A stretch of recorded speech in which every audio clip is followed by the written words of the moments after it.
Now, my favorite thing is listening to white nationalists, white supremacists explain white culture and white identity.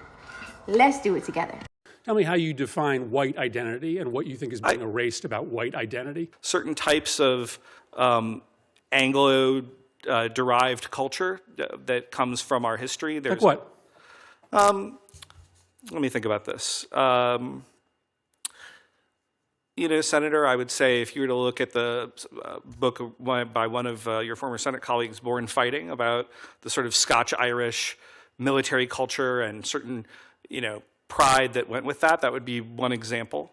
Obviously, you could have sub-elements of that culture. You could have Italians, you could have Irish, and those are in many ways more distinct. You're worried about white culture. You're not worried about, you're now retreating to ethnic identity. You don't speak about ethnic identity. You speak about white identity. So tell me the values that stitch together white identity and that make it different than black identity. I would say that the white church is very different than the black church in terms of its tone and style on average.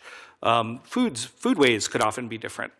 And those music could be different. And those are being erased. Music could be different. Well, if you look at the Super Bowl halftime show, which was not in English this year. So our ability to access white churches or white food or white music is being erased? I am concerned with the majority common American culture that we had for some time that through particularly mass immigration, I think has become much more balkanized, and I think that weakens us. And again, I'm not running away from that comment. I'm not apologizing for it. Well, I'm way over my time. I think you're struggling to answer this question, right? Because underlying your beliefs is a sentiment that white culture is just simply better.